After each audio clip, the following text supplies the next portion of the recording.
Halo sahabatku, apa kabar kalian semua? Semoga hari-hari kalian selalu dipenuhi dengan kebahagiaan ya. Selamat datang di channel Cerita Momo, tempat di mana emosi kalian akan diuji, dan kesabaran kalian akan dipertaruhkan. Hari ini, aku sudah siapkan kisah yang dijamin bikin kalian mendidih.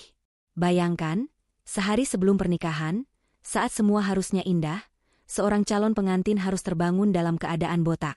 Iya, botak. Dan pelakunya? Siapa lagi kalau bukan sang calon mertua yang dengan kejamnya menyebut perbuatan itu keadilan. Calon suaminya sendiri pun, bukannya membela, malah melontarkan kata-kata kejam yang menusuk hati. Mereka semua mengira calon pengantin ini akan pasrah dan menangis. Mereka tak menduga apa yang akan dia lakukan. Kalian penasaran kan? Kalau begitu, sebelum kita benar-benar masuk ke dalam kisah Aina, Rian, dan Buskar yang bikin emosi ini, yuk tunjukkan dukungan kalian. Jangan lupa untuk like video ini, subscribe ke channel Cerita Momo, dan nyalakan lonceng notifikasi agar kalian tidak ketinggalan setiap babak serunya. Dan yang paling penting, sekarang juga komen di bawah, nama, asal kota, dan tulis, hadir. Siap merasakan kemarahan dan menyaksikan pembalasan elegan? Mari kita mulai. Malam itu, di rumah mewah bergaya kolonial yang megah milik keluarga Dharma Wangsa, aroma melati dan sedap malam seolah bercampur dengan ketegangan yang tak terlihat. Aina, sang calon pengantin, duduk sendirian di tepi ranjang berkanopi emas di salah satu kamar tamu yang luas.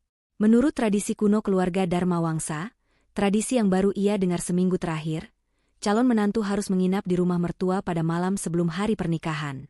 Tujuannya, konon, untuk menerima restu dan wejangan terakhir dari calon ibu mertua.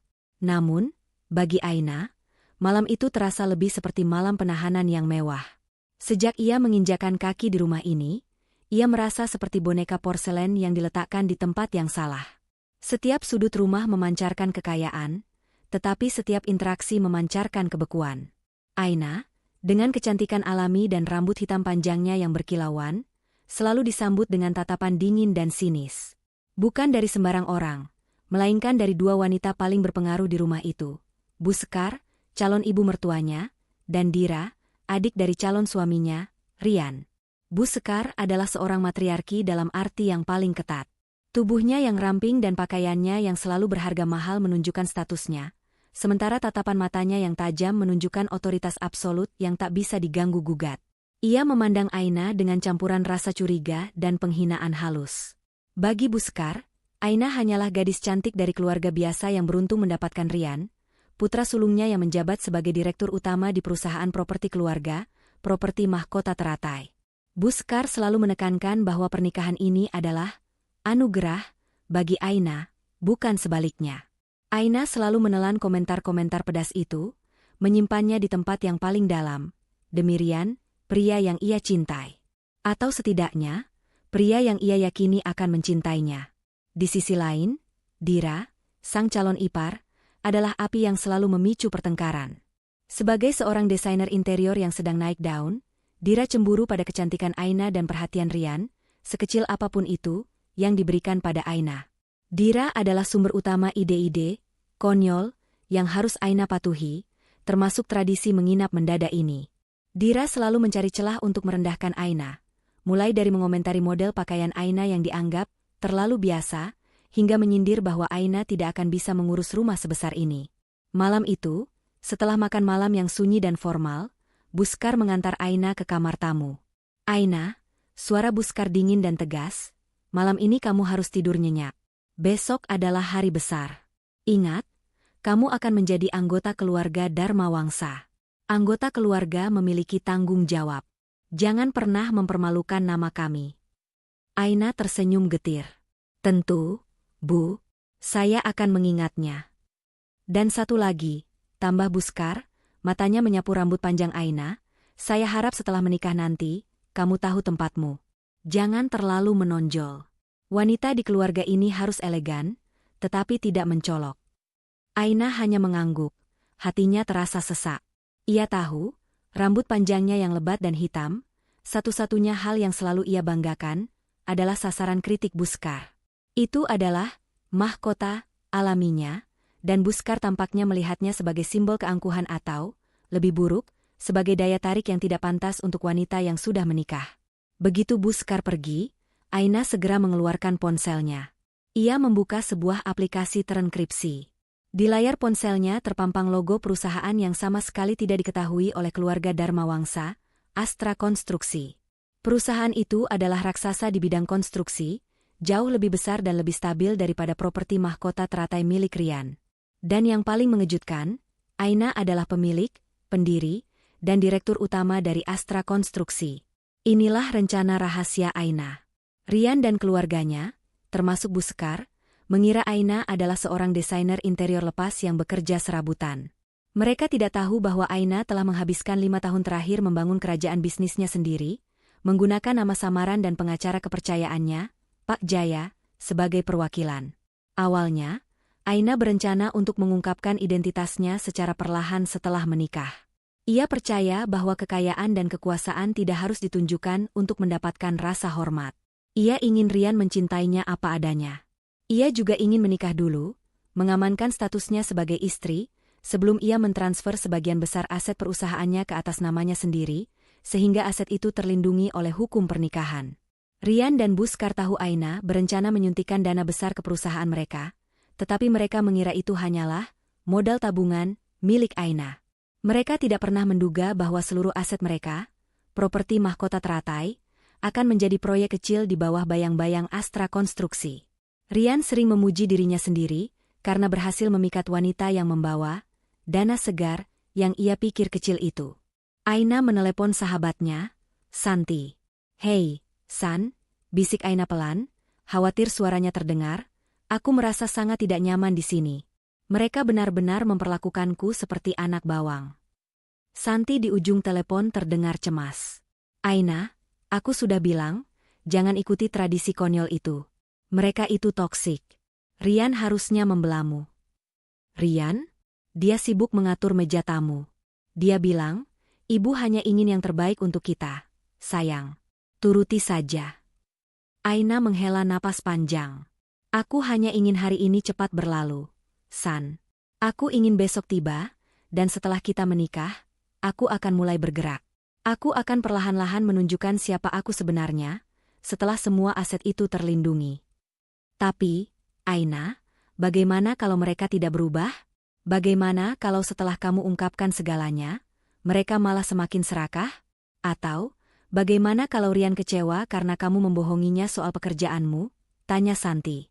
"Aku tidak membohongi, San.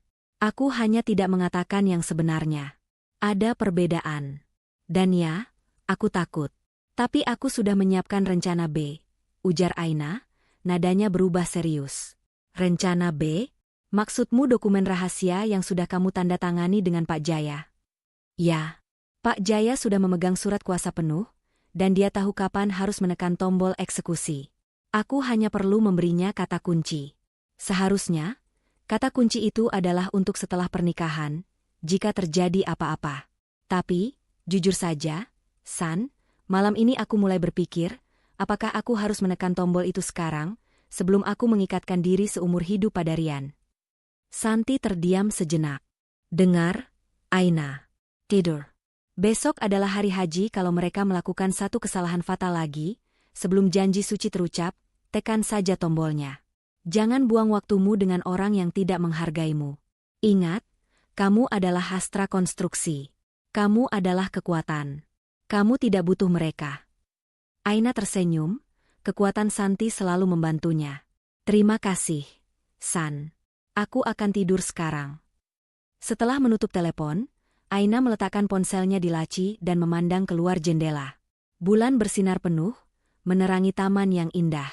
Ia membayangkan dirinya berdiri di altar besok, mengenakan gaun pengantin impiannya. Namun, bayangan itu cepat digantikan oleh bayangan Buskar dan Dira yang tersenyum sinis. Aina membuka laci lain di meja rias dan mengeluarkan botol sampo beraroma vanila dari tasnya. Itu adalah sampo yang ia beli khusus untuk malam ini, agar rambutnya wangi saat hari pernikahan. Ia menghirup aromanya sejenak, lalu meletakkannya kembali. Ia mengunci pintu kamar dari dalam, memastikan bahwa tidak ada yang bisa masuk. Ia tidak ingin diganggu. Beberapa menit kemudian, Aina sudah berada di bawah selimut tebal, mencoba menenangkan pikirannya yang berkecamuk. Rasa cinta pada Rian, kekecewaan pada sikapnya yang pengecut, dan ketakutan akan masa depan bercampur aduk. Ia memejamkan mata, berharap semua kekhawatiran ini akan hilang saat ia bangun besok pagi, sebagai wanita yang siap memulai lembaran baru. Namun, yang tidak Aina ketahui, penguncian pintu dari dalam itu sia-sia. Rumah Dharma Wangsa ini dibangun dengan standar yang sangat tinggi, termasuk kunci cadangan yang bisa dibuka dari luar dengan sangat mudah. Di balik pintu, bayangan Dira terlihat samar. Dira telah menguping pembicaraan telepon Aina dengan Santi, meskipun ia tidak memahami detail tentang Astra Konstruksi atau Rencana B, ia mendengar dengan jelas bahwa Aina menganggapnya dan Buskar toksik. Kemarahan dan rasa cemburu Dira memuncak. Ia kembali ke kamar Buskar, yang masih terjaga. "Bu, aku mendengar Aina bicara dengan temannya. Dia bilang kita toksik, dan dia punya rencana aneh-aneh. Dia tidak menghargai kita sama sekali. Dia bahkan mengunci dirinya di kamar seolah kita akan mencurinya." Dira memprovokasi. Buskar, yang sedari tadi sudah terganggu dengan sikap Aina yang dianggapnya terlalu percaya diri, langsung murka. Beraninya dia pikir dia siapa? Masuk ke keluarga kita dengan tangan kosong dan berani-beraninya menyebut kita toksik. Buskar berjalan mondar-mandir. Kita harus memberinya pelajaran. Pelajaran yang akan ia ingat selamanya, bahkan setelah dia menjadi istri Rian. Dia harus tahu bahwa di rumah ini, martabat keluarga lebih tinggi daripada kecantikan atau keangkuhan pribadinya. Buskar kemudian menatap Dira dengan tatapan licik.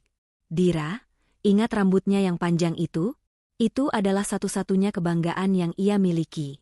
Dan itu jugalah yang menarik perhatian Rian. Kita harus memutusnya. Kita harus tunjukkan padanya bahwa kecantikan fisik tidak ada harganya di sini." Dira terkejut mendengar ide ibunya, tetapi ia dengan cepat menyeringai. "Tapi, Bu, besok pernikahannya. Justru itu.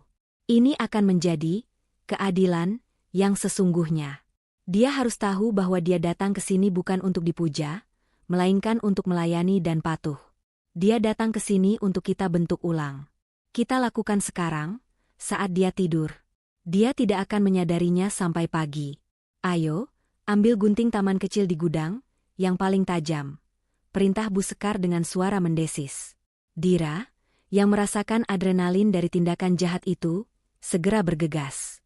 Buskar mengeluarkan kunci duplikat kamar tamu, dan keduanya bergerak dalam keheningan yang menakutkan, seperti dua bayangan yang dikirim oleh kegelapan malam.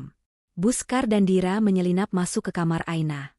Cahaya bulan yang masuk melalui jendela menerangi wajah Aina yang damai dalam tidurnya. "Dia terlihat seperti bidadari, Bu.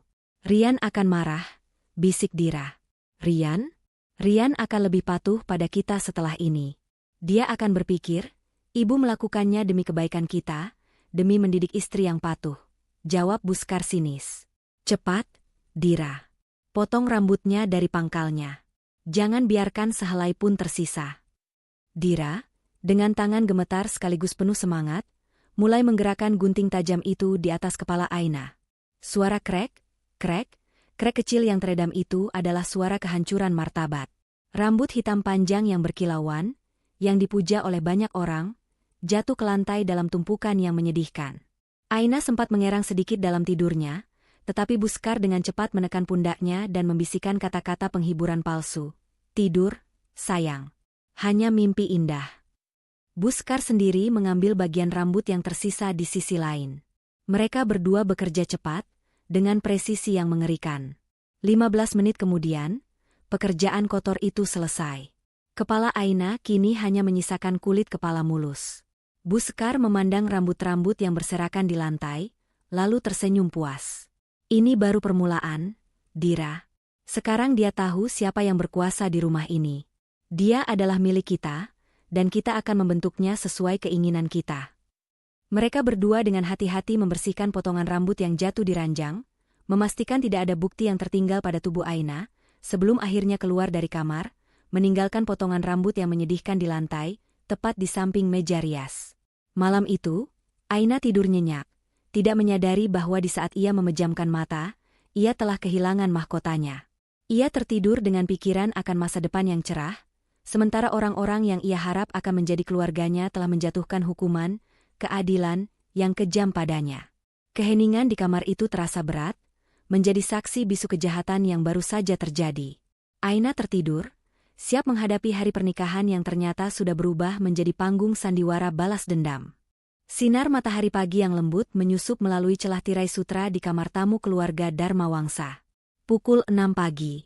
Ini adalah hari yang seharusnya menjadi hari paling bahagia dalam hidup Aina, hari pernikahannya. Namun, pagi itu, ia terbangun dengan sensasi yang aneh. Bukan rasa gugup atau euforia yang menyambutnya, melainkan perasaan dingin yang merayap di kulit kepalanya. Aina mengulurkan tangan kanannya, mengusap kepala dengan mata masih terpejam. Ia merasa ada yang salah. Kulit kepala yang seharusnya tertutup oleh lapisan rambut tebal dan panjang, kini terasa licin dan dingin. Jantung Aina mulai berdebar keras. Ia membuka mata, pandangannya masih kabur, tetapi rasa panik yang tiba-tiba muncul membuatnya bangkit dari ranjang. Ia berlari ke meja rias, di mana cermin besar memantulkan dirinya dengan kejam. Aina tidak bisa menahan jeritan yang tertahan di tenggorokannya. Di cermin itu, bukanlah Aina yang ia kenal. Rambut hitam panjang yang kemarin malam masih ia banggakan, yang selalu ia rawat dengan penuh kasih sayang, kini telah lenyap tanpa jejak. Kepalanya botak, mulus, dan potongan rambutnya berserakan di sekitar kakinya. Potongan-potongan rambut itu tergeletak seperti puing-puing kehancuran di atas karpet Persia yang mahal. Matanya tertuju pada sepasang gunting taman kecil yang tergeletak mencolok di antara tumpukan rambutnya, seolah menjadi tanda tangan dari perbuatan keji itu. Napas Aina tercekat. Ia meraih kepalanya, jari-jarinya meraba kulit kepala yang terasa sensitif dan dingin. Ini bukan mimpi buruk. Ini adalah kenyataan yang lebih mengerikan dari apapun yang pernah ia bayangkan. Rasa malu, marah, dan terhina bercampur menjadi satu. Siapa? Siapa yang berani melakukan ini, dan mengapa? Semua tanda mengarah pada satu malam, satu rumah, dan dua wanita. Saat Aina masih berdiri membeku di depan cermin, pintu kamar tiba-tiba terbuka tanpa diketuk. Di ambang pintu berdiri Buskar, mengenakan kebaya sutra mahal yang sudah disiapkan untuk pernikahan, dengan senyum tipis yang terasa lebih dingin daripada suhu ruangan. Di belakangnya, tampak Dira yang tersenyum kemenangan, bibirnya melengkung sinis, menikmati pemandangan Aina yang hancur. "Oh, kamu sudah bangun, Aina?" Sapa Buskar dengan nada yang sangat tenang, sebuah ketenangan yang justru mengancam. Ia berjalan mendekat, langkahnya anggun dan menghakimi, lalu menyentuh bahu Aina yang telanjang. Aina menepis tangan Buskar dengan cepat. Air mata sudah membasahi pipinya, tetapi kemarahan yang membara di matanya jauh lebih panas daripada kesedihannya. Apa yang ibu lakukan?" Suaranya bergetar, hampir tak terdengar. Buskar tertawa kecil, suara tawa yang hampa dan merendahkan. Ia menunjuk ke kepala botak Aina dan ketumpukan rambut di lantai. Ini adalah keadilan, nak." Ia mengucapkan kata keadilan dengan penekanan yang sinis, seolah itu adalah sebuah hadiah yang berharga. Aina menatap Buskar tidak percaya. "Keadilan? Keadilan apa yang membuat ibu memotong rambutku saat aku tidur, sehari sebelum pernikahanku?" "Keadilan bagi keluarga ini," jawab Buskar, kini matanya menyala-nyala dengan otoritas. "Kamu pikir kamu siapa? Masuk rumah ini dengan rambut panjang yang menarik perhatian itu? Rambut itu, nak, adalah simbol kesombonganmu. Itu menarik perhatian Rian, membuatmu merasa lebih tinggi, lebih cantik dari yang seharusnya. Di rumah ini, seorang menantu harus fokus pada pengabdian, bukan pada kecantikan yang mencolok. Kamu harus dididik, Aina, dan inilah metode pendidikanku yang paling efektif." Dira menambahkan dengan nada mengejek, "Iya, Kak Aina. Sekarang kamu tidak perlu repot-repot menata rambutmu lagi, kan? Lebih hemat waktu untuk mengurus rumah dan Mas Rian. Anggap saja ini ritual inisiasi keluarga Dharma Wangsa. Kami hanya ingin yang terbaik untukmu." Kata-kata mereka menusuk Aina lebih dalam daripada gunting yang memotong rambutnya. Rasa sakit fisik ini tak berarti dibandingkan dengan penghinaan yang merobek-robek harga dirinya. Jadi, ini bukan kecelakaan, bukan orang gila. Ini adalah tindakan yang diperhitungkan, direncanakan, dan dilakukan dengan bangga. Mereka ingin menghancurkannya, merendahkannya, mengubahnya menjadi boneka yang patuh. Aina menarik napas dalam-dalam, berusaha mengumpulkan kekuatan terakhirnya. Ia harus tetap tenang. Ini adalah momen yang akan menentukan hidupnya. Jika ia berteriak dan meratap, mereka akan menang. Jadi, kata Aina, suaranya kini stabil, meskipun masih serak, Ibu dan Dira melakukan ini karena kalian menganggap rambutku terlalu mencolok dan aku butuh didikan. Bu Sekar menyilangkan tangan di dada, wajahnya puas. Tepat sekali. Sekarang kamu mengerti posisimu. Ingat baik-baik, Aina, rambut bisa tumbuh. Tapi martabat keluarga Dharmawangsa harus dijaga di atas segalanya. Kamu harus patuh. Sekarang, bersihkan kekacauan ini. Aku sudah memanggil Prias untuk datang lebih awal. Mereka akan memasangkan kerudung yang tebal, agar tidak ada yang melihat hasil pendidikan ini. Ibu pikir aku akan tetap menikah setelah ini? Tanya Aina, matanya menatap tajam ke mata Bu Sekar. Tawa Bu Sekar semakin keras. Tentu saja. Apa yang akan kamu lakukan? Membatalkan pernikahan yang sudah menghabiskan miliaran ini? Rian tidak akan membiarkanmu. Keluargamu akan malu. Dan kamu akan menjadi bahan tertawaan. Jangan konyol, Aina. Lakukan saja tugasmu. Kamu tidak punya pilihan. Saat itu juga, Aina menyadari bahwa ia tidak pernah benar-benar mencintai Rian, melainkan hanya bayangan pria yang ia harapkan Rian akan menjadi. Ia juga menyadari bahwa ia telah membuang-buang waktu mencoba mencari restu dari keluarga yang hanya ingin menghancurkannya. Bu Sekar tidak menganggapnya menantu, melainkan pelayan yang perlu dipecah semangatnya. Aina berbalik, mengambil ponselnya yang tergeletak di laci. Kepalanya terasa ringan, tetapi pikirannya kini terasa sangat berat, penuh dengan rencana yang harus dieksekusi. Bu Sekar dan Dira hanya memandangnya, yakin bahwa Aina akan menelepon sahabatnya untuk menangis. Aina menekan tombol panggilan, dan dalam beberapa detik, terdengar suara Rian di ujung telepon. Halo, sayang, ada apa? Tumben menelepon sepagi ini. Aku sedang mencoba dasi. Aku gugup sekali. Suara Rian terdengar ceria dan egois. Aina menelan ludah, suaranya datar. Rian, kamu harus ke kamar tamu sekarang. Kenapa? Aku tidak bisa. Pria sudah mau datang. Aku harus terlihat sempurna di altar. Jawab Rian acuh tak acuh. Datang. Sekarang. Nada dingin Aina membuat Rian terdiam. Rian tiba di kamar tamu 5 menit kemudian, mengenakan jubah mandi sutra. Ia berhenti di ambang pintu, matanya melebar melihat potongan rambut di lantai, kemudian beralih ke kepala Aina yang botak. Ekspresinya bukan terkejut, melainkan terganggu. Ya Tuhan, Aina, apa-apaan ini? Kenapa kamu melakukan ini? Kenapa kamu memotong rambutmu sendiri? Kamu tahu, kan, rambutmu itu adalah aset rindahmu. Sembur Rian, nadanya lebih menyalahkan Aina daripada berempati. Aina tertawa pahit. Aku memotong rambutku sendiri? Kamu pikir aku gila? Rian, ibumu dan Dira yang melakukannya. Tadi malam, saat aku tidur. Tanyakan pada mereka. Mereka menyebut ini keadilan. Aina menunjuk Bu Sekar yang kini memasang wajah datar. Rian menoleh ke ibunya. Bu Sekar hanya mengangkat bahu. Aku hanya mendidiknya. Rian, dia terlalu angkuh dengan kecantikannya. Dia harus tahu tempatnya. Rambut akan tumbuh lagi. Rian kembali menatap Aina. Ia menghela napas panjang, seolah Aina adalah masalah yang tidak penting yang mengganggu rencana besarnya. Ia berjalan ke arah Aina, tetapi tidak memeluknya. Ia hanya memegang kedua bahunya dengan canggung. Sayang, lihat aku, kata Rian, tetapi matanya tidak menatap mata Aina. Ibu memang keras. Tapi dia melakukan ini demi kebaikan kita. Dengarkan aku. Rambut bisa tumbuh lagi. Jangan manja. Kamu membuat ibu marah, dan kamu merusak hari ini. Kita sudah menghabiskan miliaran, Aina. Kita tidak bisa membatalkan ini hanya karena rambutmu botak. Pasang saja kerudung yang cantik, tidak ada yang akan tahu. Bersikaplah profesional. Aku akan membelikanmu wig termahal di dunia setelah kita menikah. Sekarang, jangan buat ulah lagi. Kamu akan membuatku malu di depan kolega-kolegaku. Kata-kata, jangan manja, dan, kamu membuatku malu, adalah paku terakhir yang menancap di hati Aina. Cinta, harapan, dan seluruh keraguan terakhirnya lenyap seketika. Rian tidak hanya pengecut. Dia adalah pria egois yang hanya memikirkan citra dan uangnya, pria yang rela mengorbankan martabat calon istrinya demi kepatuhan pada ibunya dan citra di mata orang lain. Aina melepaskan tangan Rian dari bahunya, matanya kering dari air mata.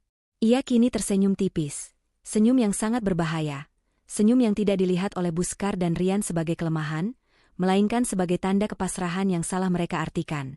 "Baik, Rian," kata Aina, suaranya tenang, dingin, dan mematikan. "Aku mengerti. Aku tidak akan membatalkan pernikahan ini. Aku akan bersikap profesional." Buskar dan Rian saling pandang, lega. Mereka yakin mereka telah mematahkan semangat Aina dan memaksanya kembali ke jalurnya. "Bagus," kata Buskar, nada kemenangannya kentara. "Sekarang, kamu mandi. Dira, bantu Aina bersiap. Jangan biarkan dia membuat masalah lagi." Aina masuk ke kamar mandi, mengunci pintunya dengan suara keras yang memantul di ruangan. Begitu ia sendirian, senyumnya menghilang. Ia menatap pantulan dirinya di cermin kamar mandi. Kepala botaknya kini tampak seperti kanvas yang bersih, sebuah awal yang baru. Ia sudah membuat keputusan. Ia tidak akan menikah. Tetapi ia tidak akan pergi dengan tangan kosong. Jika mereka ingin keadilan, maka mereka akan mendapatkannya, dalam skala yang jauh lebih besar daripada yang pernah mereka bayangkan. Aina mengeluarkan ponsel rahasianya dari dalam laci kecil di tas kosmetiknya, ponsel yang tidak diketahui oleh siapapun di rumah itu. Ia membuka kontak teratas, "Pak Jaya." Ia menekan tombol panggil. "Selamat pagi, Pak Jaya," sapa Aina. "Selamat pagi, Nyonya Aina," jawab Pak Jaya, suaranya profesional.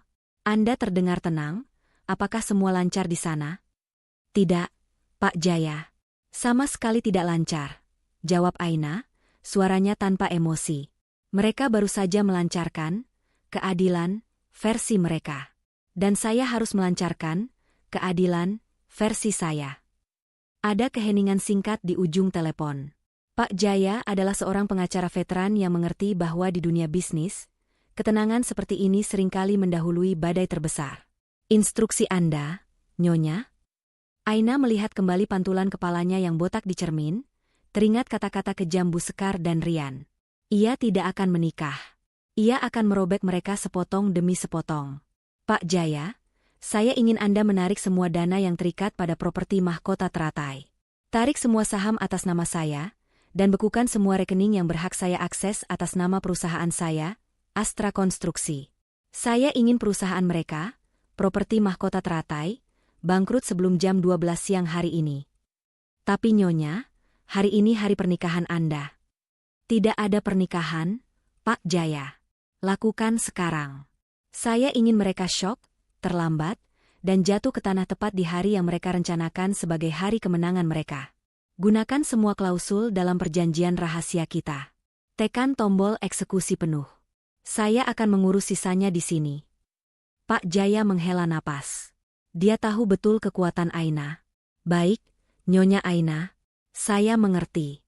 Semua aset yang terikat pada Rian dan Buskar yang didanai oleh Astra Konstruksi akan ditarik. Proyek-proyek besar mereka akan segera mandek, karena dana utamanya ditarik sepihak sesuai perjanjian. Selamat tinggal, properti mahkota teratai. Saya akan menghubungi Anda setelah eksekusi selesai." Aina menutup telepon. Ia berdiri di sana sejenak, merasakan sensasi dingin dari kepala botaknya, tetapi kini sensasi itu terasa membebaskan. Buskar dan Rian mengira mereka menghukumnya, tetapi sebenarnya, mereka telah memberinya izin untuk menghancurkan mereka. Mereka telah memberinya alasan yang sah dan moral untuk menggunakan kekuatannya yang sebenarnya. "Rambut bisa tumbuh lagi," bisik Aina pada dirinya sendiri, mengulangi kata-kata Rian. "Tapi kekayaan yang kalian ambil dariku tidak akan pernah kembali." Ia kemudian mulai mandi, menyeka air mata terakhir dan mencuci bersih semua rasa sakitnya.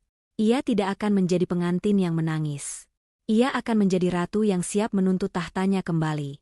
Di luar kamar mandi, Buskar dan Dira menunggu dengan tidak sabar, yakin bahwa Aina sedang menangis.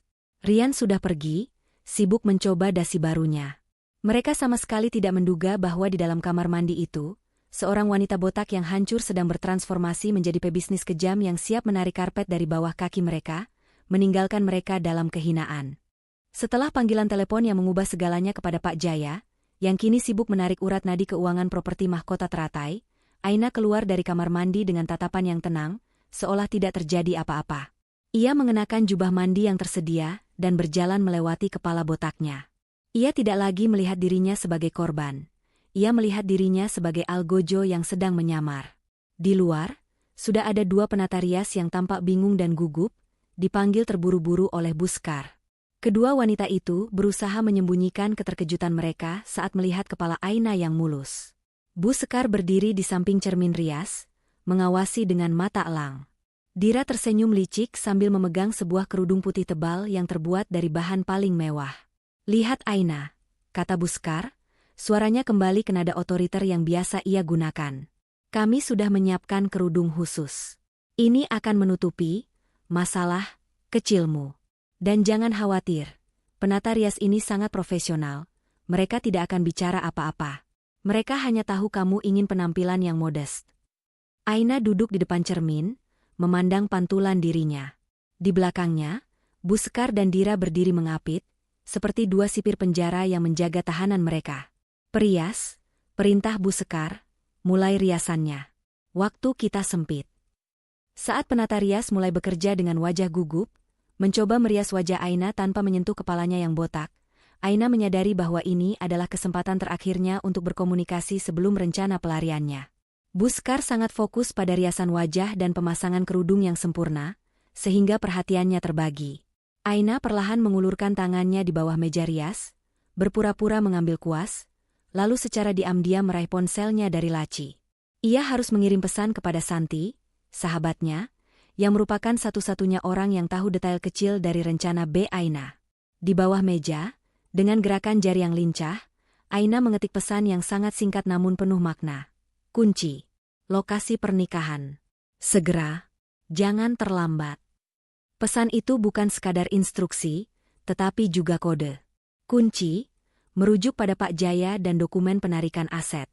Lokasi pernikahan, adalah sinyal bahwa Aina ingin Santi membawa Pak Jaya langsung ke tempat acara, sebuah langkah yang akan mengubah pesta pernikahan menjadi ruang pengadilan publik.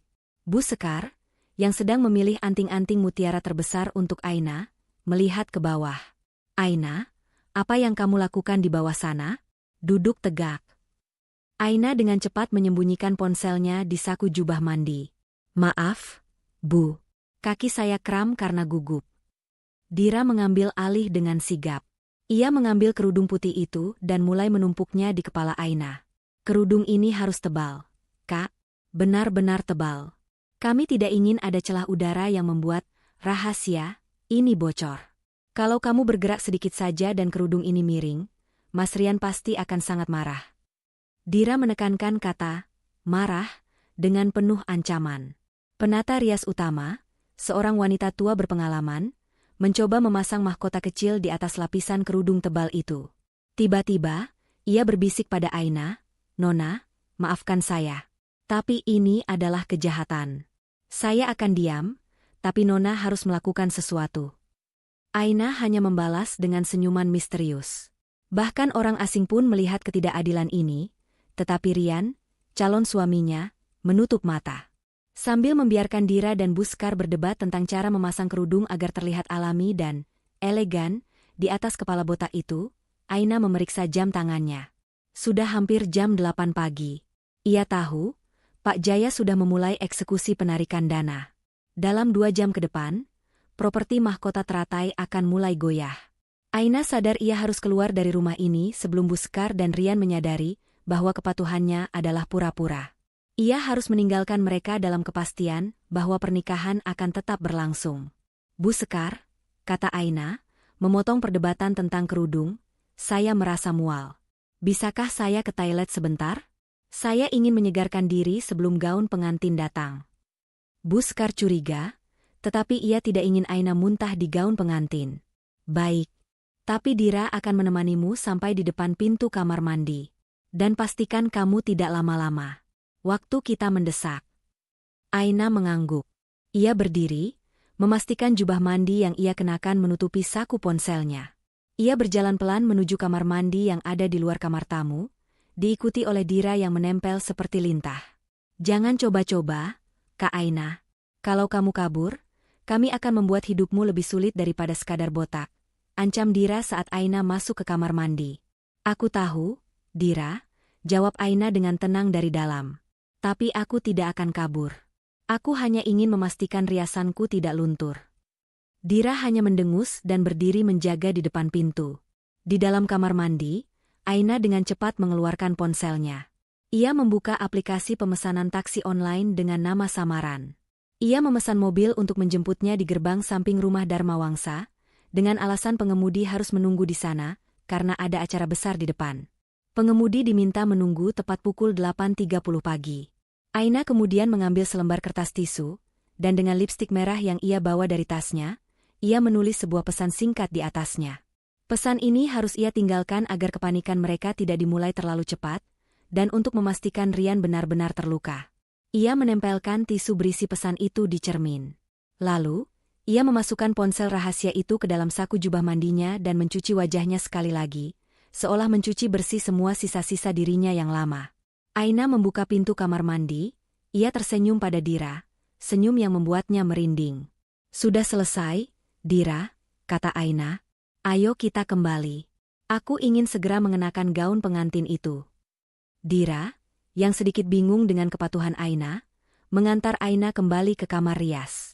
Mereka berdua tidak menyadari bahwa di toilet itu, Aina tidak hanya mencuci muka, tetapi ia baru saja menandatangani surat pemecatan untuk mereka semua. Begitu kembali ke kamar, Buskar menginstruksikan Aina untuk bersiap mengenakan gaun. Aina meminta waktu untuk berganti pakaian dalam di balik tirai kamar. Di balik tirai itulah Aina melakukan langkah terakhirnya. Ia melepaskan jubah mandi, meninggalkan ponsel rahasia, dan mengenakan pakaian kasual yang sudah ia siapkan jauh-jauh hari di dalam tas kecilnya. Ia juga meletakkan sebuah surat yang ia tulis tadi malam, diletakkan di atas laci, di bawah botol sampo vanila miliknya, sebagai pemantik kekacauan. "Aina, cepatlah," teriak Buskar dari luar tirai. "Sebentar, Bu," jawab Aina. Ia mengambil tas kecilnya, yang berisi dompet, kunci mobil, yang akan ia gunakan untuk kabur dari belakang rumah, dan dokumen penting. Ia mengikat tas itu di pinggangnya, tersembunyi di balik gaun tidur yang ia kenakan saat bersembunyi. Aina kemudian berjalan keluar dari balik tirai. Ia sudah berpakaian, tetapi bukan gaun pengantin. Ia mengenakan gaun tidur sutra polos, seperti yang ia kenakan semalam. "Kenapa kamu masih pakai ini? Gaun pengantinmu sudah siap," kata Buskar kesal. "Maaf, Bu," jawab Aina, berjalan menuju jendela kamar. "Saya hanya ingin melihat pemandangan terakhir taman ini sebelum saya berubah." Buskar dan Dira sibuk menginstruksikan penata rias untuk menyiapkan gaun pengantin.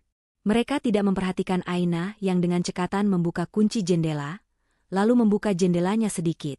Ia melirik ke bawah, ke taman yang rimbun di belakang rumah. Itu adalah jalan keluar rahasia yang sudah ia pelajari.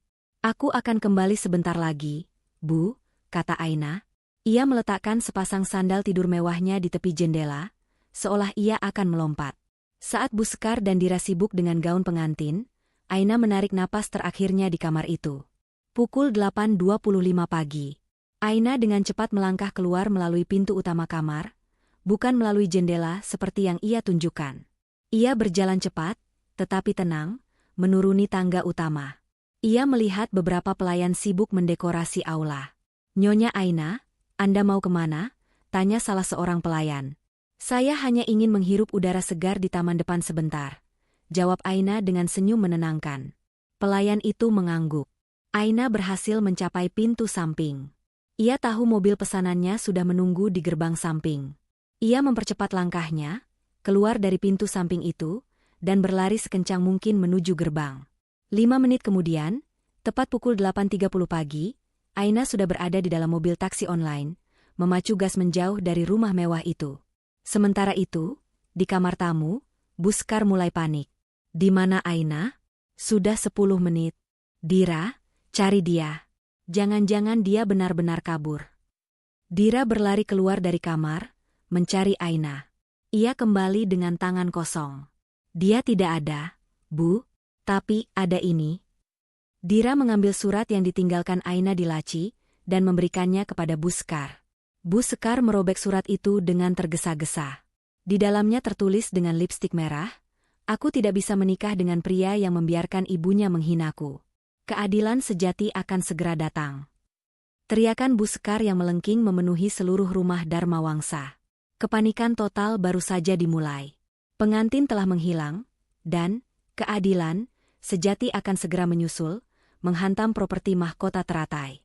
Suara jeritan melengking Bu Sekar yang memegang surat perpisahan dari lipstik merah itu, menggema di lorong-lorong rumah Dharma Wangsa. Kepanikan itu menyebar lebih cepat daripada api. Rian, yang baru saja selesai bercukur dan sedang mencoba jas pengantinnya, bergegas ke kamar tamu. "Ada apa, Bu?" "Kenapa Ibu berteriak?" tanya Rian, wajahnya tegang. Bu Sekar melempar surat tisu itu ke wajah putranya. "Bacalah. Gadis kurang ajar itu. Dia kabur. Dia mempermalukan kita. Dia bilang kita toksik dan dia menuntut keadilan sejati." Rian membaca pesan itu. Wajahnya langsung pucat. Bukan karena patah hati, tetapi karena ketakutan akan kehancuran citra dan kerugian finansial. Tidak mungkin. Dia tidak mungkin kabur. Pernikahan ini harus terjadi. Semua tamu VIP sudah dalam perjalanan, Bu. Semua sudah dibayar. Ribuan mata akan melihat. Apa kata kolega saya? Dira menangis histeris. "Aku sudah bilang dia aneh. Dia punya rencana aneh-aneh." "Bagaimana ini, Bu? Kita sudah memotong rambutnya. Kita sudah melakukan keadilan untuknya. Kenapa dia berani melawan?" Dira tidak menyadari betapa ironisnya kata-katanya. "Diam," bentak Bu Sekar, suaranya mengandung racun. "Dia pasti tidak jauh-jauh. Rian, telepon dia. Telepon Santi, temannya yang payah itu. Dira, cari di sekitar rumah. Dia mungkin hanya ingin menarik perhatian." Rian dengan panik mencoba menghubungi ponsel Aina, tetapi panggilannya langsung masuk ke kotak suara. Aina telah membuang ponsel lamanya di tempat sampah umum jauh dari rumah. Ia lalu menelepon Santi, sahabat Aina. "Santi, di mana Aina? Cepat katakan padaku. Ini sudah gawat," teriak Rian di telepon. Santi di ujung telepon terdengar sangat tenang. Sebuah ketenangan yang membuat Rian semakin curiga. "Rian, dia tidak ada bersamaku. Tapi dia mengirimiku pesan untuk mencari keadilan. Aku tidak tahu apa maksudnya, tetapi dia berpesan bahwa kunci sudah bergerak. Aku akan segera ke lokasi pernikahan. Sebaiknya kau juga ke sana, Rian. Ada yang harus kalian hadapi." Santi menutup teleponnya tanpa memberi kesempatan Rian bertanya lebih jauh. Bu Sekar menatap Rian dengan mata membesar. "Kunci sudah bergerak? Apa itu? Apa maksudnya? Rian, apa kamu pernah mendengar Aina berbicara tentang kunci?" Rian menggeleng putus asa. "Tidak, Bu, tidak pernah. Dia hanya gadis polos dari keluarga biasa. Dia tidak punya kunci apa-apa. Dia hanya punya dana segar yang ia suntikan ke proyek kita. Tapi dia tidak mungkin menariknya. Kan? Itu butuh waktu berhari-hari untuk prosesnya." Rian meyakinkan dirinya sendiri bahwa uang Aina tidak bisa hilang secepat itu. Suntikan dana itu adalah hal terpenting sekarang. Bu Sekar mulai panik memikirkan bisnis. "Rian, kita harus ke lokasi pernikahan. Kita harus bertindak seolah semuanya terkendali. Kita harus mencari Aina di sana. Jangan sampai para tamu VVIP mendengar berita ini sebelum kita menemukan cara untuk menanganinya." Dalam kekacauan yang terburu-buru itu, Rian, Bu Sekar, dan Dira segera masuk ke mobil mewah mereka, meninggalkan rumah yang penuh dengan sisa-sisa gaun pengantin yang belum disentuh dan tumpukan rambut botak Aina. Prioritas mereka bukan menemukan Aina karena cinta, tetapi karena takut pada kerugian reputasi dan finansial. Sementara keluarga Dharma Wangsa memacu mobil mereka dengan kecepatan gila menuju hotel mewah tempat resepsi diselenggarakan. Di sisi lain kota, drama yang sebenarnya sedang dimulai. Pak Jaya, pengacara terpercaya Aina, duduk di kantornya yang mewah. Ia baru saja menyelesaikan serangkaian panggilan telepon yang intens dan mengirimkan beberapa surel terenkripsi. Di layar komputernya, terpampang notifikasi yang mengonfirmasi bahwa proyek Mahkota Surga, proyek unggulan properti Mahkota Teratai, baru saja kehilangan seluruh modalnya. Pak Jaya tersenyum. Ia tahu bahwa aksi penarikan aset sebesar ini akan menimbulkan gempa bumi di dunia properti. Astra Konstruksi, perusahaan raksasa milik Aina, baru saja menggunakan haknya untuk menarik semua dana yang mereka investasikan, dana yang disamarkan sebagai modal pribadi Aina untuk menikah dengan Rian. Perjanjian rahasia itu, yang ditandatangani oleh Rian dan Buskar tanpa dibaca secara detail karena kesombongan mereka, mengizinkan penarikan sepihak jika terjadi pelanggaran moral atau ketidaknyamanan yang ekstrim pada pihak pemberi dana. Pemotongan rambut itu jelas merupakan pelanggaran ekstrim. Ini dia keadilan sejati, gumam Pak Jaya. Ia kemudian mengambil koper hitamnya, memasukkan dokumen-dokumen penting yang merinci kepemilikan Astra Konstruksi, bukti transfer dana, dan perjanjian rahasia itu. Di waktu yang sama, Aina sudah tiba di sebuah penthouse rahasia di gedung Astra Konstruksi, didampingi oleh Santi. Aina kini mengenakan blazer elegan dan celana panjang, tampak seperti CEO muda yang siap berperang. Santi, setelah mendengar semua cerita dan melihat kepala Aina yang botak, hanya bisa menggelengkan kepala. Mereka sudah gila, Aye. Mereka pantas mendapatkan ini, ujar Santi sambil memeluk Aina. Aku tidak ingin wig, San. Aku ingin mereka melihatku. Aku akan ke sana, dengan kepala ini, kata Aina, menatap pantulannya di jendela kaca. Kepala botak itu kini terasa seperti mahkota keberanian. Ini adalah pengingat betapa piciknya mereka. Aku akan ke lokasi pernikahan. Aku akan menghadiri rapat darurat mereka. Santi menyodorkan sebuah headset kecil. Pak Jaya sudah ada di lokasi, Aye. Dia akan mengatur semuanya. Dia juga membawa beberapa orang penting dari otoritas jasa keuangan, hanya untuk memastikan semuanya legal dan cepat. Kau hanya perlu muncul di saat yang tepat, dan mereka akan hancur. Aina mengangguk. Waktunya untuk keadilan yang sesungguhnya. Sementara itu, Rian, Buskar, dan Dira tiba di lokasi pernikahan, sebuah ballroom mewah yang sudah dipenuhi bunga dan dekorasi mahal. Aula itu sunyi, suasananya terasa salah. Para tamu sudah berbisik-bisik. Di panggung, tidak ada altar, melainkan sebuah podium dengan mikrofon. Di depan podium itu, sudah berdiri Pak Jaya dengan koper hitamnya dan beberapa pria berjas yang tidak mereka kenal. Rian, Buskar, dan Dira, yang masih mengenakan pakaian pengantin mereka, masuk dengan tergesa-gesa. Pak Jaya, tanya Rian bingung, berjalan ke depan. Apa-apaan ini? Di mana Aina? Kenapa Anda di sini? Dan siapa mereka? Rian menunjuk para pria berjas itu. Pak Jaya tersenyum tenang, tatapan matanya menembus Rian. Selamat siang, Bapak Rian, Ibu Skar. Sayang sekali acara pernikahan harus tertunda. Acara ini sudah berubah. Bukan lagi pesta pernikahan, tetapi rapat umum pemegang saham luar biasa. Bu Skar tertawa gugup. Apa maksud Anda, Pak Jaya? Jangan bercanda. Mana Aina? Apakah ini lelucon konyolnya? Aina tidak ada di sini, Bu Skar, jawab Pak Jaya. Dia sedang mengurus keadilan yang sejati. Dan saya di sini untuk melaksanakan instruksinya. Pak Jaya membuka koper hitamnya. Properti mahkota teratai, perusahaan yang Anda pimpin, saat ini sedang dalam masalah keuangan yang sangat serius. Sebuah penarikan dana sepihak sebesar 70% dari modal inti baru saja terjadi. Proyek mahkota surga mandek. Semua proyek lain terancam gagal bayar. Bank dan investor sudah menerima notifikasi. Rian merasakan lututnya lemas. Tidak mungkin. Tidak mungkin Aina bisa melakukan itu. Itu hanya dana segar kecil dari tabungannya. Pak Jaya menunjuk ke arahnya.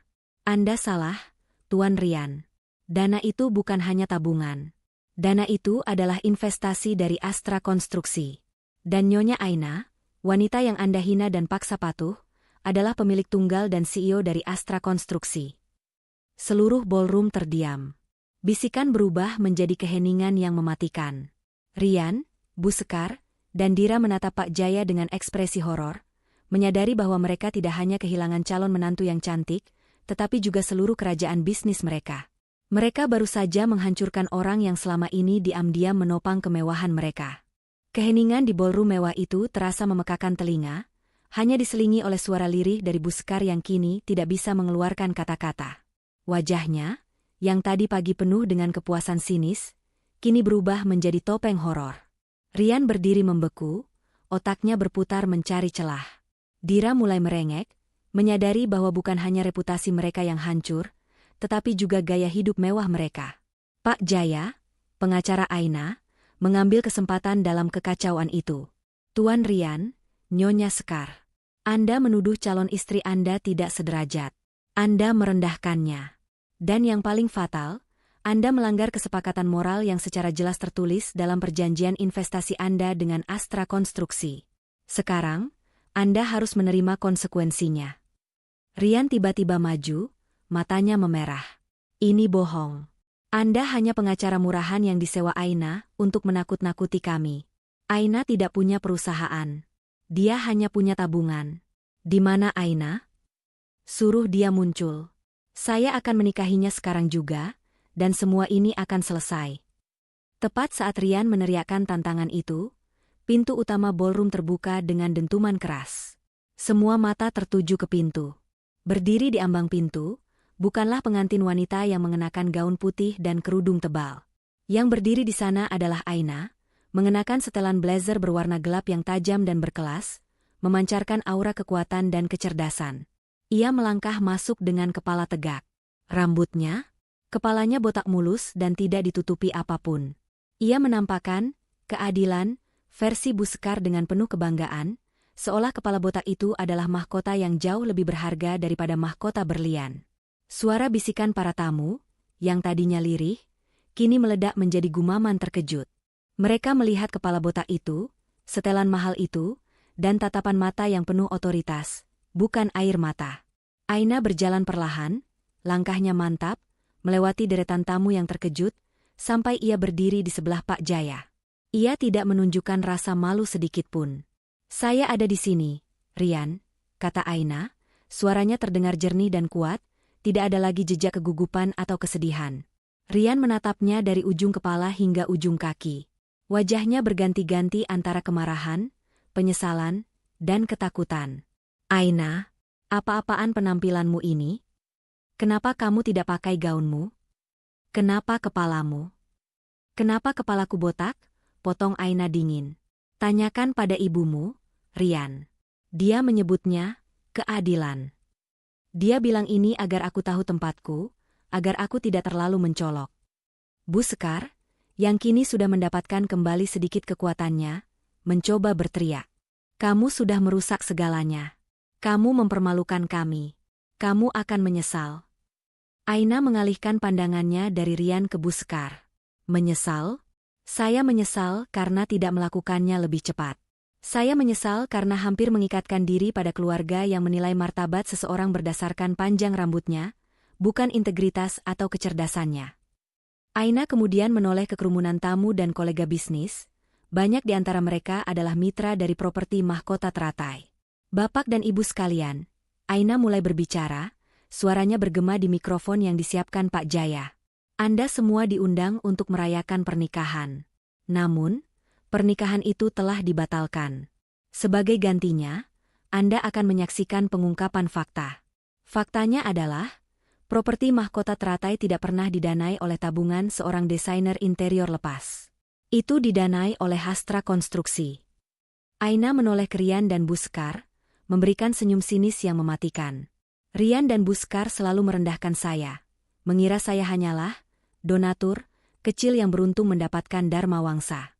Mereka tidak tahu bahwa saya bukan hanya donatur. Saya adalah pemilik sesungguhnya. Pak Jaya maju selangkah, membuka koper hitam, dan mengeluarkan tumpukan dokumen. Izinkan saya mengoreksi.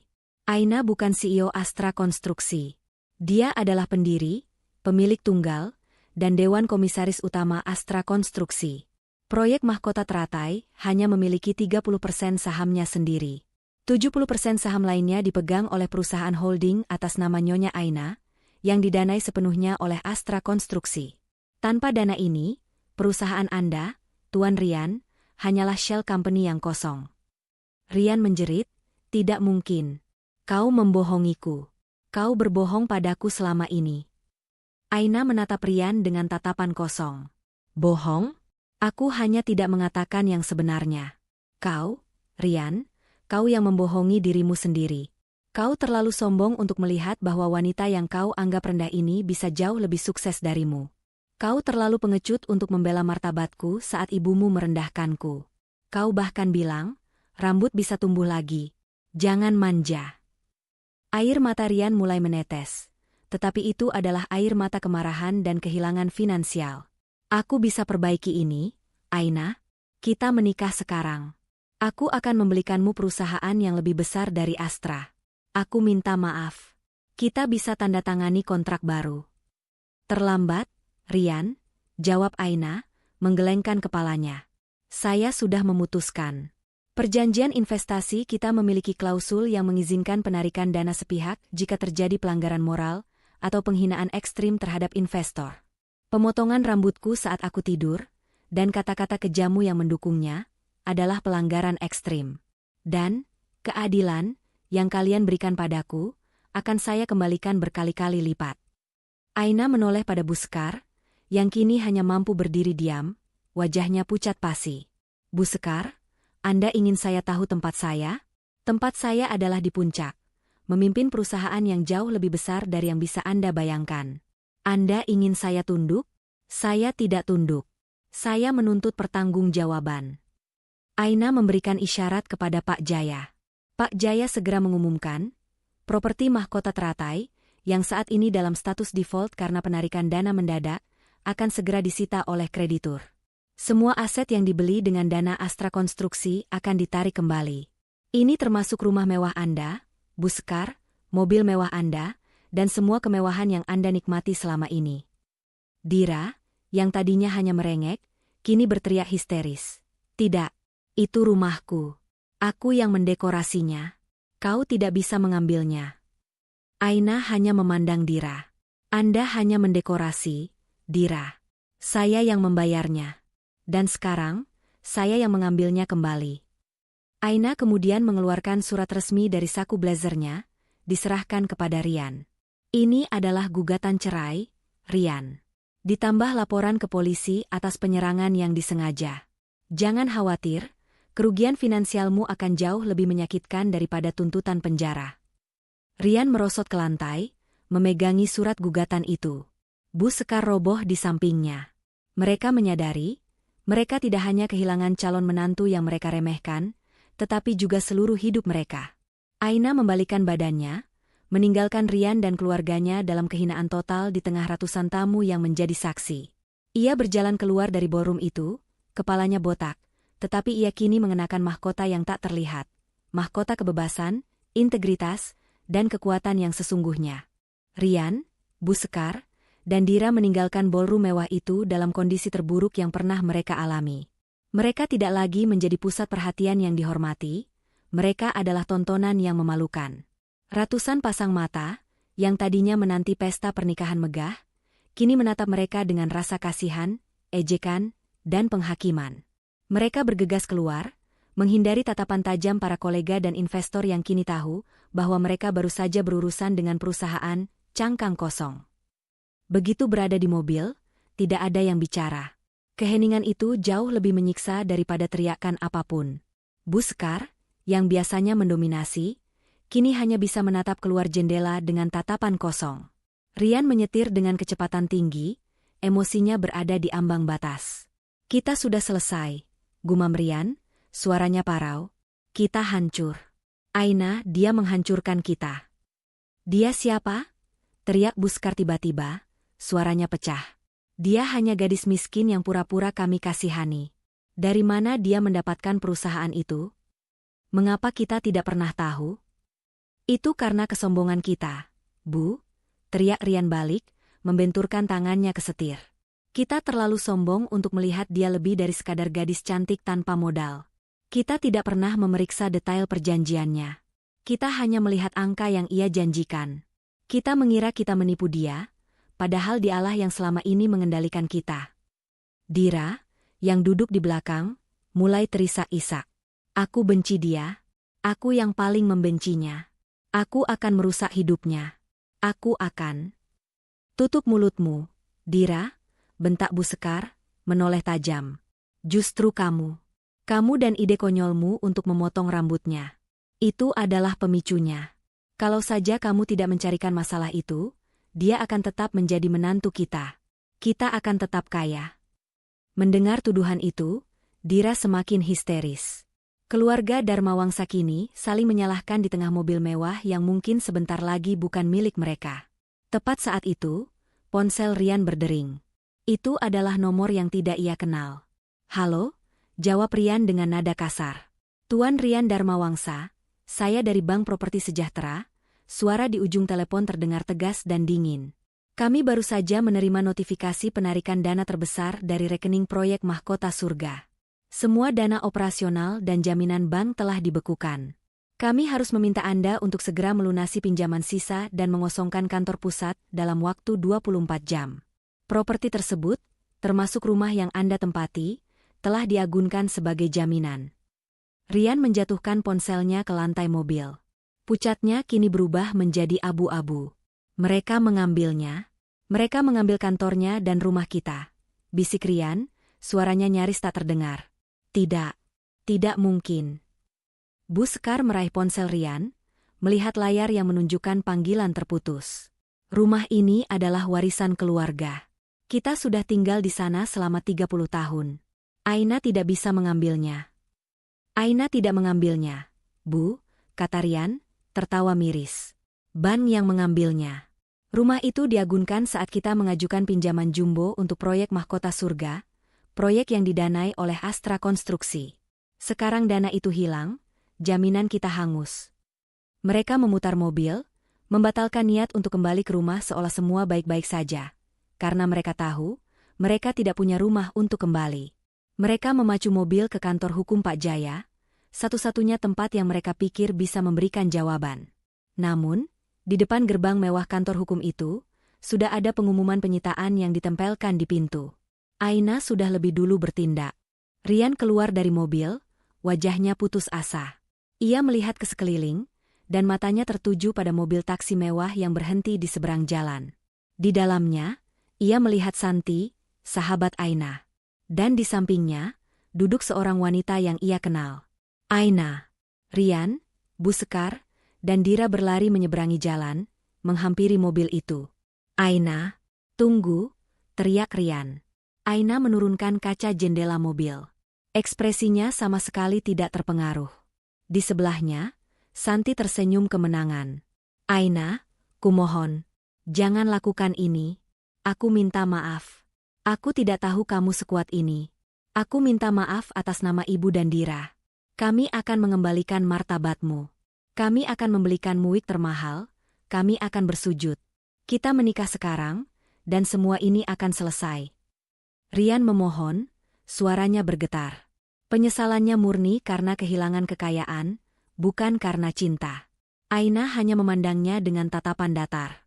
"Kamu tidak mencintaiku, Rian. Kamu mencintai uangku. Kamu mencintai nama Darmawangsa. Dan kamu mencintai kenyamanan yang aku berikan padamu tanpa kamu sadari.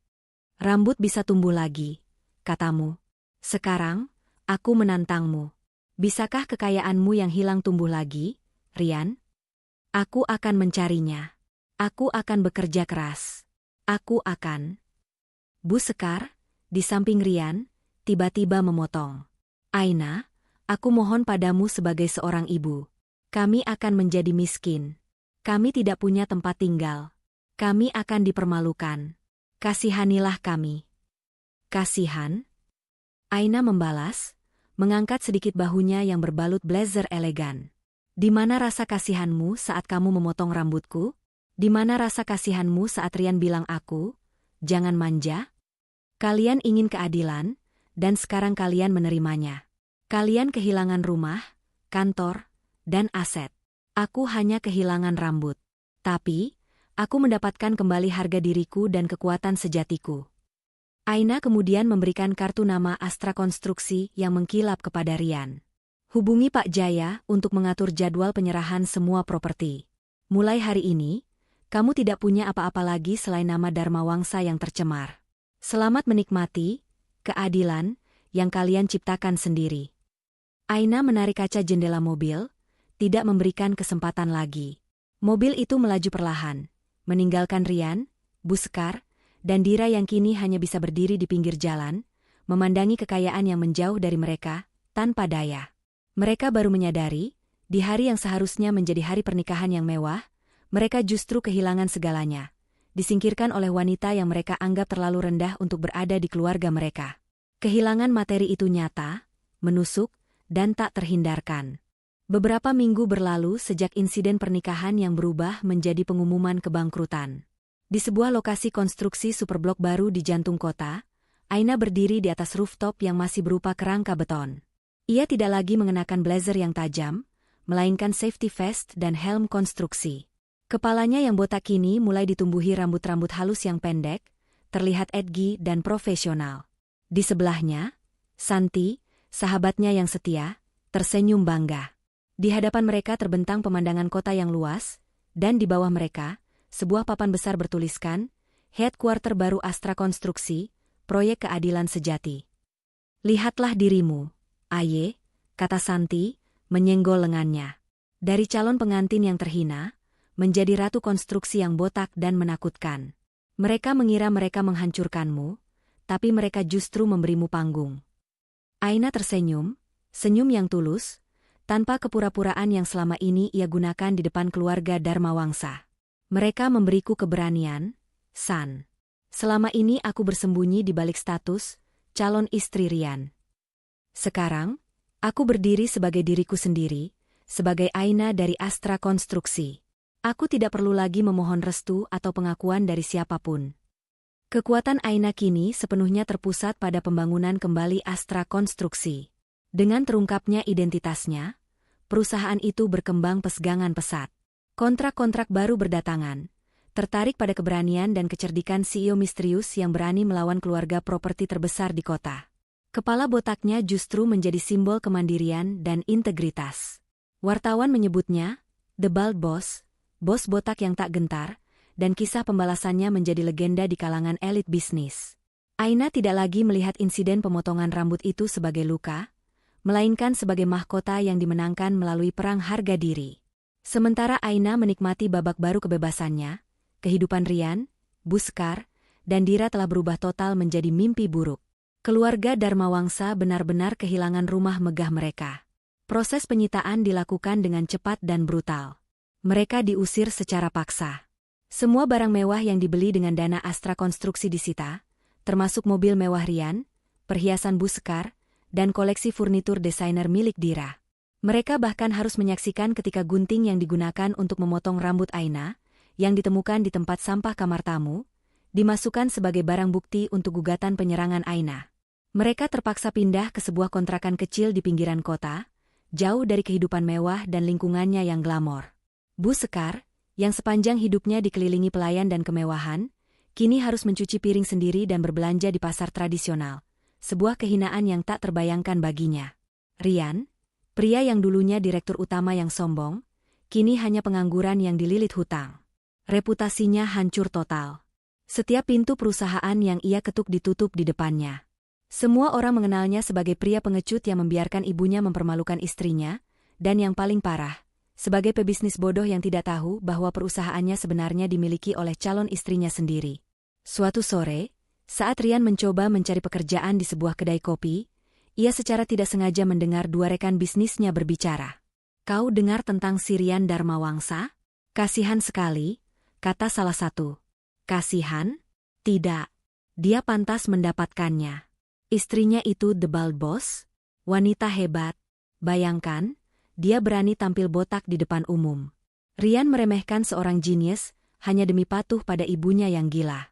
Sekarang dia kehilangan segalanya. Astaga, karma memang nyata. Rian mendengarkan, matanya berkaca-kaca. Itu bukan hanya penghinaan, tetapi juga penyesalan yang membakar. Ia menyesal karena ia telah kehilangan sumber kekayaan tak terbatas. Ia menyesal karena ia gagal melihat emas di depan matanya. Ia tidak menyesal telah menyakiti Aina. Ia menyesal telah membuat pilihan yang salah. Sementara itu, di kontrakan sempit itu, hubungan Bu Sekar dan Dira juga memburuk drastis. Bu Sekar menyalahkan Dira atas idenya memotong rambut Aina. "Ini semua karena kamu, Dira.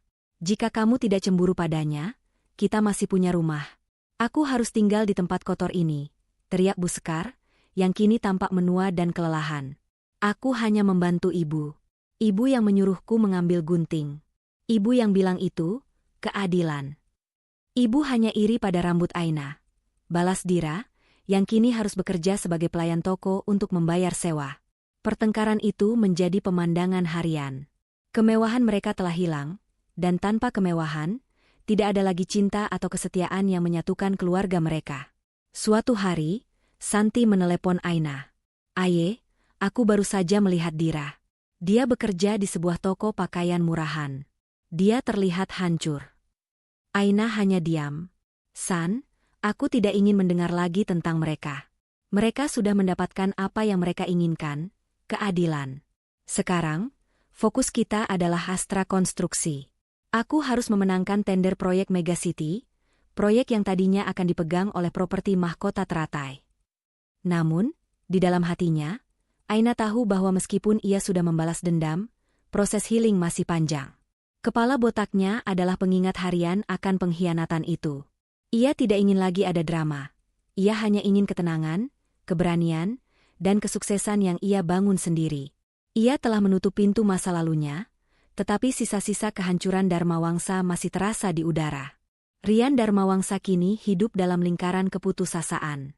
Sejak kebangkrutan properti mahkota teratai, setiap hari adalah perjuangan melawan kehinaan. Ia telah mengirimkan ratusan lamaran pekerjaan, merendahkan diri ke hampir semua kolega dan kenalan lamanya, namun selalu mendapat penolakan. Reputasi buruknya, yang disebar oleh kabar pengungkapan di hari pernikahan, telah mendahuluinya. Suatu hari, Rian menemukan sebuah iklan lowongan pekerjaan yang menjanjikan. Sebuah perusahaan konstruksi raksasa bernama Astra Konstruksi sedang membuka posisi sebagai manajer proyek senior. Gajinya fantastis, dan posisinya adalah salah satu yang ia kuasai. Ia tidak menyadari betapa ironisnya takdir ini. Ia tidak pernah tahu bahwa Astra Konstruksi adalah nama samaran dari wanita yang ia hina. "Ini kesempatan terakhirku," gumam Rian pada dirinya sendiri, merapikan kemeja yang sudah kusam di kontrakan sempitnya. Setelah melewati beberapa tahap wawancara online yang mengejutkan karena kerahasiaan dan ketatnya proses seleksi, Rian akhirnya dipanggil untuk wawancara terakhir secara langsung.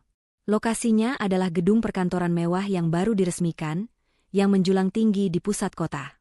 Rian tiba di lobi markas besar Astra Konstruksi, merasa gugup namun penuh harap. Semuanya di sana terasa mewah, modern, dan canggih, jauh melebihi kantor lamanya. Ia dibawa oleh seorang asisten ke ruang rapat di lantai atas. Asisten itu berkata, "Tuan Rian, CEO kami akan segera menemui Anda. Beliau yang akan memimpin wawancara akhir ini." Rian merasa sedikit lega. Ia mengira CEO raksasa sekelas Astra Konstruksi pasti adalah seorang pria tua yang serius. Ia menyimpulkan pasti bos itu tidak akan mengenalinya.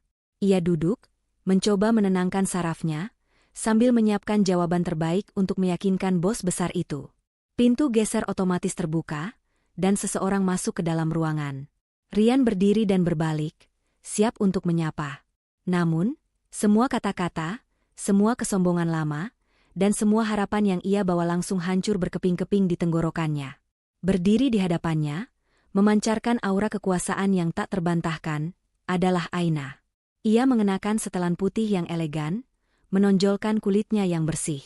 Rambutnya sudah tumbuh menjadi potongan pendek yang sangat cik dan modern, memberikan kesan yang kuat dan berani. Namun, mata Rian tidak fokus pada rambutnya, melainkan pada tatapan mata Aina. Tatapan itu dingin, tajam, dan penuh kemenangan, seperti mata seorang ratu yang sedang memandang semut. Rian tidak mampu mengucapkan sepatah kata pun. Mulutnya terbuka, wajahnya memerah, lalu memucat. Ia gemetar. Aina, sang The Bald Boss, berjalan tenang ke kursi di seberang meja. Ia duduk, meletakkan berkas Rian di meja, dan menatapnya lurus-lurus. "Silakan duduk, Tuan Rian Dharmawangsa," kata Aina, suaranya terdengar resmi dan tanpa emosi, seolah ia sedang berbicara dengan orang asing. "Saya adalah Aina, CEO Astra Konstruksi." Rian duduk kembali, badannya lunglai. Aina, kakao." "Saya," potong Aina, menyeringai tipis. "Saya yang memanggil Anda ke sini, Tuan Rian. Saya yang menyaring ratusan pelamar, dan saya yang ingin melihat Anda secara langsung untuk posisi manajer proyek senior ini. Rian mencoba mengumpulkan sisa-sisa keberaniannya. Kau mempermainkanku. Kenapa kau melakukan ini? Kau memanggilku ke sini hanya untuk menghinaku. Menghina? Aina mengangkat alisnya. Tidak, Tuan Rian. Saya tidak akan membuang waktu perusahaan saya yang berharga hanya untuk menghina Anda. Saya memanggil Anda ke sini untuk tujuan profesional. Saya melihat di resume Anda memiliki pengalaman 10 tahun di manajemen proyek properti mahkota teratai. Aina kemudian mengambil pena emas di mejanya, memutar-mutarnya dengan santai. Tolong jelaskan, Tuan Rian, mengapa perusahaan dengan pengalaman 10 tahun, yang dipimpin oleh Anda, bisa bangkrut dalam waktu 24 jam? Pertanyaan itu adalah tamparan keras yang paling mematikan. Rian merasa dadanya sesak. Pertanyaan itu menelanjangi kegagalannya, kebodohannya, dan kesombongannya di depan orang yang paling ia sakiti. Itu karena penarikan dana mendadak. Itu karena pengkhianatan. Rian mencoba membela diri. Aina bersandar di kursinya. Pengkhianatan? Atau karena Anda dan keluarga Anda tidak menghargai sumber dana utama perusahaan Anda? Anda tahu, Tuan Rian, di Astra Konstruksi, kami sangat menjunjung tinggi integritas, penghargaan, dan moralitas. Kami tidak akan membiarkan seorang manajer proyek yang memiliki masalah moral, yang mendukung tindakan kejam seperti memotong rambut calon istrinya sendiri saat tidur, bisa menjadi bagian dari tim kami. Aina menunjuk rambut pendeknya yang mulai tumbuh. Keadilan yang Anda dan ibu Anda berikan padaku, Tuan Rian, adalah tolok ukur integritas Anda. Dan saya melihat, Anda gagal total. Rian menundukkan kepalanya, tidak sanggup menatap mata mantan calon istrinya itu. Ia tahu ini adalah akhir. Ini adalah penolakan terakhir, paling menghancurkan, dan paling personal. Ia tidak hanya ditolak karena kurangnya kualifikasi, tetapi karena dosa masa lalunya yang datang dalam wujud CEO perusahaan.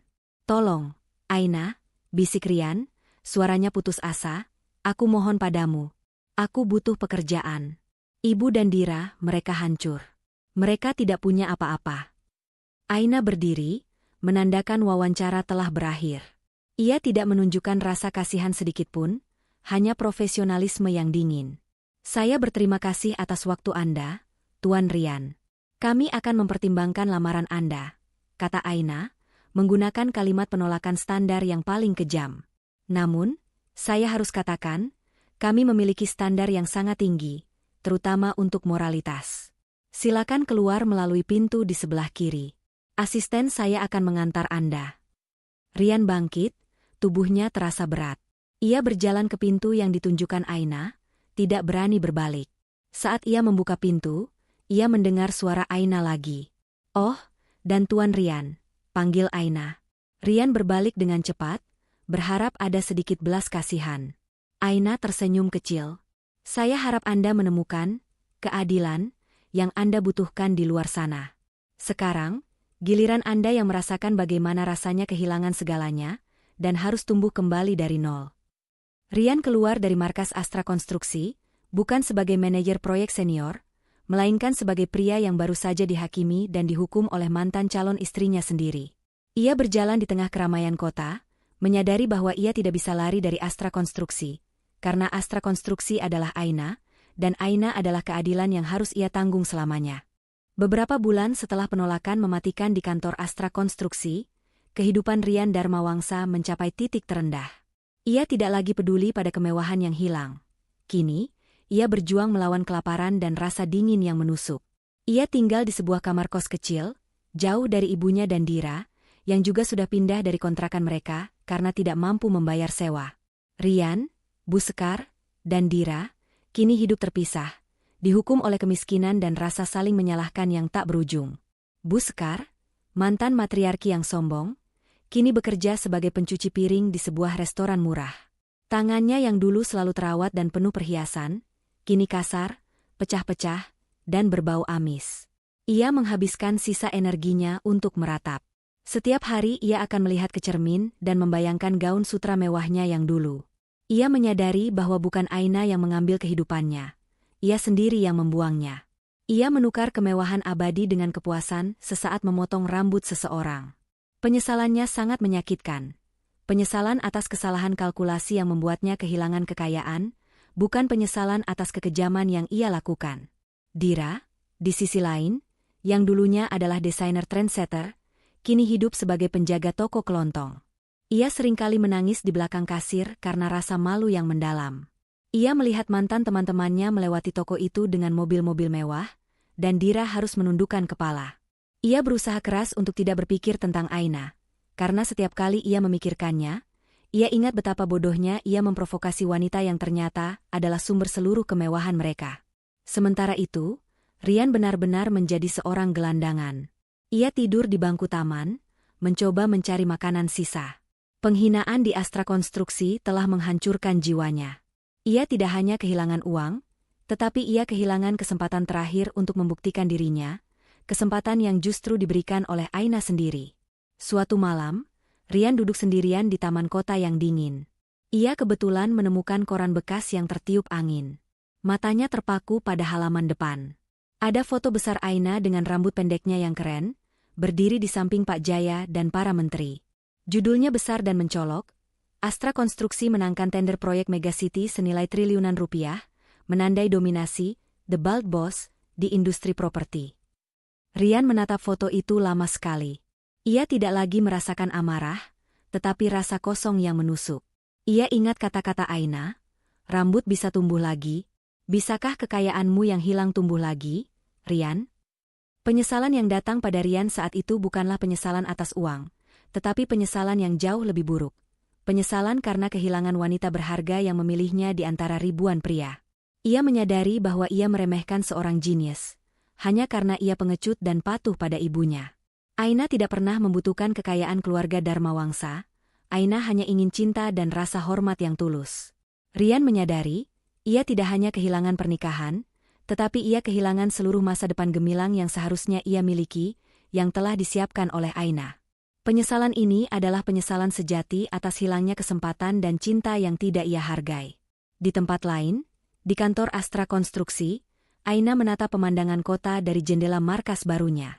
Ia baru saja menandatangani kontrak terbesar dalam hidupnya. Santi masuk membawa 2 gelas champagne. Selamat, Aye. Kita berhasil. Proyek Megacity. Kita benar-benar mengalahkan semua pemain lama, termasuk sisa-sisa properti mahkota teratai yang masih berusaha bertahan. Aina mengambil gelasnya. Terima kasih, San. Ini bukan hanya kemenangan bisnis. Ini adalah tanda tangan terakhir di dokumen perceraian mental dan emosional. Aina tahu, dengan memenangkan tender ini, ia benar-benar telah melampaui dan mengubur semua jejak Rian dan keluarganya. Proyek ini dulunya adalah impian Rian, dan kini, proyek itu menjadi mahkota Aina. Tidak ada lagi keterkaitan, tidak ada lagi rasa sakit. Aku memaafkan mereka, San, kata Aina tiba-tiba, matanya menatap tajam keluar. Santi terkejut. Memaafkan? Setelah semua yang mereka lakukan? Ya, jawab Aina tenang. Aku memaafkan mereka, bukan demi mereka, tetapi demi diriku sendiri. Rasa marah itu terlalu berat untuk dibawa. Mereka telah menerima keadilan yang mereka minta, dan aku telah mendapatkan kebebasan yang aku butuhkan. Sekarang, aku bebas. Aku akan fokus pada Astra Konstruksi dan pada kehidupan baruku. Aina mengangkat gelasnya. Untuk babak baru, yang tidak pernah melibatkan gunting, ancaman, atau kebohongan. Untuk akhir yang baru. Malam itu, saat Aina merayakan awal dari kekaisaran barunya, Rian, Bu Sekar, dan Dira tidur dalam kegelapan dan kedinginan. Mereka telah jatuh dari puncak kemewahan ke dasar keputusasaan, dihukum oleh keadilan, yang datang dalam bentuk yang paling tak terduga, seorang wanita botak yang dulunya mereka remehkan, dan yang kini tidak tersentuh. 2 tahun telah berlalu. Kisah Aina dan kehancuran keluarga Dharma Wangsa kini menjadi dongeng modern di kalangan elit bisnis, sebuah kisah peringatan tentang harga diri dan kesombongan. Astra Konstruksi kini adalah kekuatan dominan di industri properti, dipimpin oleh Aina sendiri. Di sebuah konferensi pers untuk peluncuran proyek terbarunya, Aina berdiri di podium, tampak bersinar dan percaya diri. Rambutnya yang dulu botak kini tumbuh menjadi gaya pisiekat yang anggun, membingkai wajahnya yang menawan dengan kematangan baru. Rambut pendek itu, yang dulunya adalah simbol penghinaan, kini adalah mahkota yang berbeda, simbol kebebasan, integritas, dan kekuatan yang ia menangkan sendiri. Santi, yang kini menjabat sebagai kepala komunikasi Astra Konstruksi, berdiri di samping Aina, wajahnya memancarkan kebanggaan. Aina telah menemukan kembali kebahagiaannya, bukan dari cinta romantis, tetapi dari kepuasan diri dan kemandirian finansial yang tak tergoyahkan. Ia menjadi inspirasi bagi banyak wanita, membuktikan bahwa kehinaan dan trauma bisa diubah menjadi kekuatan pendorong terbesar. Setelah konferensi pers selesai, Pak Jaya mendekati Aina. "Nyonya Aina, saya baru saja menyelesaikan penjualan terakhir aset-aset properti mahkota teratai yang disita. Semua urusan hukum sudah selesai. Anda bebas sepenuhnya dari nama Dharma Wangsa." "Sempurna, Pak Jaya," jawab Aina, senyum tipis di bibirnya. Sudah waktunya untuk menutup buku itu selamanya. Di sisi lain kota, kehidupan keluarga Dharma Wangsa adalah kebalikan total dari kejayaan Aina. Buskar sudah tidak lagi bekerja di restoran. Ia jatuh sakit parah, bukan karena penyakit fisik, melainkan karena stres dan penyesalan yang mendalam.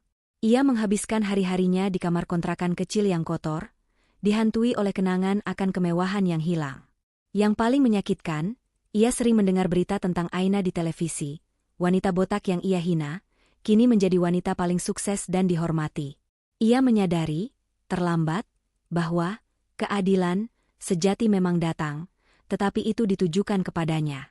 Dira, setelah dipecat dari toko kelontong karena perilakunya yang buruk, kini terjerumus dalam pekerjaan serabutan yang sangat memalukan baginya. Ia selalu bersembunyi di balik tudung, bukan karena dingin, melainkan karena takut dikenali oleh orang-orang yang dulu menghormatinya. Ia sering menenggak minuman keras untuk melupakan kenyataan bahwa ia hidup miskin karena iri pada rambut panjang seorang wanita. Sementara itu, Rian benar-benar menjadi pengemis, hidup di jalanan. Kesombongan lamanya telah hilang sepenuhnya, digantikan oleh keputusasaan yang sunyi. Ia sering melihat bayangan Aina di tengah keramaian, bukan Aina yang botak dan menangis, melainkan the bald boss yang elegan. Di hatinya, ia tahu bahwa ia telah membuang kesempatan untuk memiliki kekayaan, cinta, dan kehormatan. Penyesalan terburuknya adalah menyadari bahwa ia kehilangan segalanya bukan karena takdir, melainkan karena ia menjual harga diri Aina demi menenangkan ibunya. Ia akhirnya mengerti bahwa kehilangan uang tidaklah sebanding dengan kehilangan hati yang tulus. Suatu sore, Aina sedang dalam perjalanan pulang. Mobilnya berhenti di lampu merah. Di seberang jalan, di bawah jembatan, matanya menangkap sosok yang familiar dan menyedihkan. Seorang pria lusuh sedang meminta-minta. Pria itu adalah Rian. Rian menoleh ke arah mobil mewah Aina, dan sesaat, mata mereka bertemu. Rian langsung mengenali tatapan mata Aina. Ia tersentak, mencoba menyembunyikan wajahnya. Rian yang dulu sombong kini tak berdaya. Ia tidak berani mendekat atau memohon, ia hanya menundukkan kepala. Ia tahu, Aina sudah memenangkan segalanya. Aina memandang Rian sejenak. Ia tidak merasakan amarah, hanya kekosongan. Ia telah memaafkan, dan sekarang ia melihat bukti dari karma yang bekerja. Ia tidak mengambil tindakan apapun. Ia tidak memberinya uang, dan ia tidak menghinanya. Ia hanya memandang, menyaksikan akhir dari kisah cinta yang seharusnya ada, tetapi dirusak oleh keserakahan. Lampu berubah hijau. Mobil Aina melaju, meninggalkan Rian di belakang. Aina melanjutkan hidupnya, didampingi oleh Santi dan Pak Jaya, orang-orang yang melihat nilainya yang sesungguhnya sejak awal. Ia memilih untuk hidup mandiri dan kuat.